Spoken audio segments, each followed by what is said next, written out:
கர்த்தருடைய நல்ல நாமத்திற்கு மகிமை உண்டாவதாக. ரோமர் 15ஆம் அதிகாரம் 13ஆம் வசனம். உங்களுக்கு நம்பிக்கை பெருகும்படிக்கு நம்பிக்கையின் தேவன் விசுவாசத்தினால் உண்டாகும் எல்லாவித சந்தோஷத்தினாலும் சமாதானத்தினாலும் உங்களை நிரப்புவாராக என்று வாசிக்கிறோம். நாம் எல்லாரும் விரும்புகிற காரியம், நாம் ஒவ்வொருவரும் தேவ சமாதானத்தினாலே தேவ சந்தோஷத்தினாலே நிரப்பப்பட வேண்டுமென்று வாஞ்சிக்கிறோம். ஆனால் கர்த்தர் மேல் உள்ள நம்முடைய நம்பிக்கை எப்படிப்பட்டதாக இருக்கிறது என்று நாம் சோதித்து பார்க்க வேண்டும்.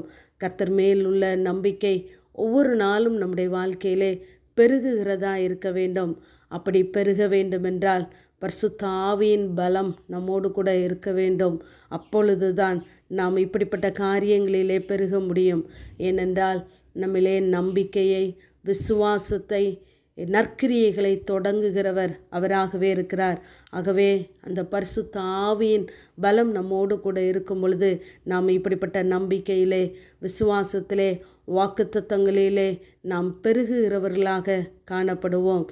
நமக்கு விரோதமாய் சத்துரு இடுகிற அநேக ஆலோசனைகள் உண்டு, திட்டங்கள் உண்டு. ஏனென்றால் நாம் தேவனுக்குள்ளாய் வளர்ந்து விடக்கூடாது, பெருகிவிடக்கூடாது என்பதிலே அவன் மிகவும் கவனமுள்ளவனாக இருக்கிறான்.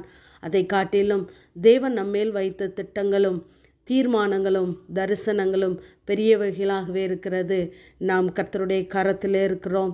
நம்முடைய நாட்கள், நம்முடைய காலங்கள், நம்முடைய தலைமுறைகள் எல்லாம் தேவ கரத்திலே இருக்கிறது. ஆகவே சோர்ந்து போகாதபடி தேவன் மேலே வைத்திருக்கிற நம்பிக்கையிலே, விசுவாசத்திலே நாம் பெருகிறவர்களாய் காணப்பட வேண்டும். எங்கு தேவனுடைய திட்டம் நிறைவேறக்கூடாது, இஸ்ரவேல் ஜனங்கள் பெருகிவிடக்கூடாது என்பதிலே அங்கு பார்வோன் கவனமுள்ளவனாக இருந்தான். யாத்ராகமம் 1ஆம் அதிகாரம் 10ஆம் வசனத்திலே இஸ்ரவேல் புத்திரர்கள் பெருகிவிடக்கூடாது, ஏனென்றால் அவர்கள் நமக்கு விரோதமாக எழுந்து யுத்தம் பண்ணக்கூடும், அவர்கள் இந்த தேசத்தை விட்டும் போய்விடக்கூடாது என்று அவன் அங்கு ஆலோசனை பண்ணி கொண்டே இருக்கிறான்.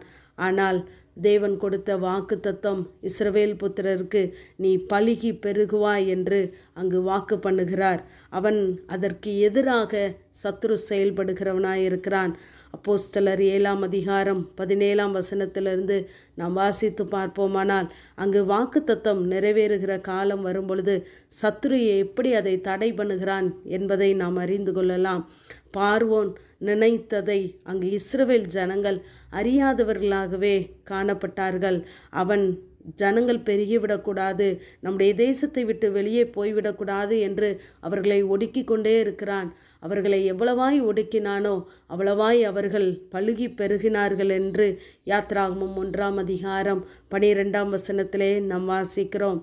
ஆனால் இந்த பார்வோனுடைய நினைவுகளை இந்த இஸ்ரவேல் புத்திரர்கள் ஜனங்கள் அறியவில்லை.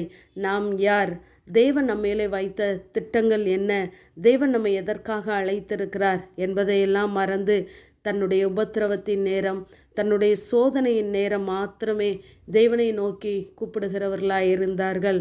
நம்முடைய வாழ்க்கையிலும் தேவன் நம்மேலே வைத்த தேவ திட்டம் என்ன, தேவ தரிசனம் என்ன என்று நாம் அதை நோக்கி சிந்தித்து அந்த நம்பிக்கையிலே நாம் பெருகாதபடிக்கு நமக்கு வருகிற சிறு சிறு துன்பங்கள், கவலைகளை நாம் பெரிதாய் எண்ணிக்கொண்டு இருக்கிறோம்.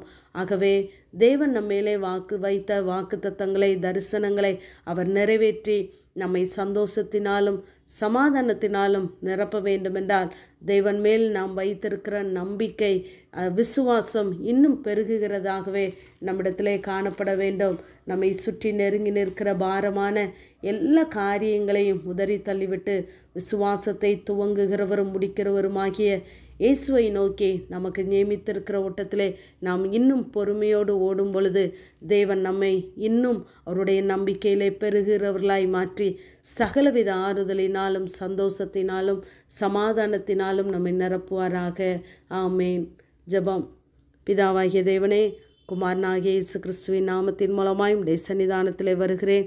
நீ வலதுபுறத்திலும் இடதுபுறத்திலும் இடங்கொண்டு பெருகுவாய் என்ற வேத வார்த்தையின்படி கர்த்தாவே, நாங்கள் பெருகுவதற்காய் நீர் வைத்த நல்ல ஆசீர்வாதங்களுக்காய், வாக்குத்தத்தங்களுக்காய் ஸ்தோத்திரம். அவைகளை எல்லாம் எங்களிலே நிறைவேற்றி உடைய தேவ சந்தோஷத்தினாலும் சமாதானத்தினாலும் எங்கள் ஒவ்வொருவரையும் நீ நிரப்பும்படியாய் ஜெபிக்கிறோம். உடைய கரங்களிலே தருகிறோம். இயேசுவின் மூலம் ஜெபங்களிலும் எங்கள் நல்ல பிதாவே. ஆமென்.